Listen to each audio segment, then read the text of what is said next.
So where are we? Has it gotten any better? Still going to snow, Josh? It's still going to snow. It's going to snow a lot. We're going to see up to a foot of snow here in New York City on Sunday. Might cancel my kids' basketball game. But snow is already falling in the Rockies. And what's amazing about this one is it's such a huge part of the United States. This will affect up to 170 million people, it's going to stretch 1,500 miles.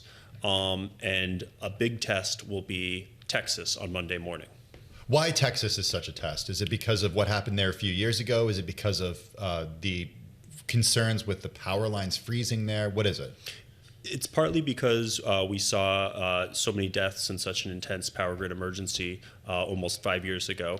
But Texas is not used to extreme cold. So when you have a polar vortex, pressing down from the Arctic like we have, that's going to just put a lot of stress on the state. The state's power grid is expecting a demand peak of 84 gigawatts. That's not just going to be a winter record, it's going to get close to a summer record.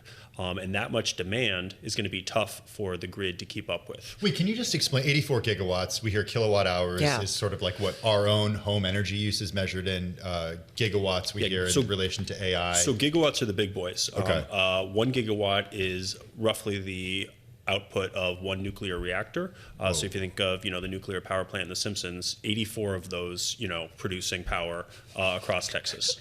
You know what? You've made my day. You've made my week. You've made my year by that reference. Hey, listen, Texas, though, we go back to 2021, right? That was when it was just really rough. Texas, I have a lot of family in Texas. It's not an area that usually has to deal with this kind of weather. The president was out, and I want to bring this into it, Josh, because you follow the environment, and he put out on social, record cold wave expected to hit 40 states, rarely seen anything like it before. Could the environmental insurrectionists please explain whatever happened to global warming? What do you say to that? Because my understanding of global warming is, yes, the planet is getting warmer, but there's also extreme movements when it comes to weather overall, and that is certainly what we've seen. That's right. So global warming is one term. Climate change is a more accurate, broader term, because what climate change does is it makes for more erratic swings in temperature and more types of extreme weather. So sometimes that can be global warming, a warming and a drying, making for more intense wildfires, for example. But it can also do things like make hurricanes more powerful by making more moisture in the air, so those swirling winds pick up more water out of the ocean. And that's what we've seen in terms of intensity of storms, whether it's winter storms, whether it's hurricanes, and they're also happening in places that they didn't used to happen before. Right, and actually with this storm, the fact that there's so much cold air pushing down out of the north, the reason it's able to come so far south and this storm is going to be striking Texas is because the jet stream is not keeping that polar vortex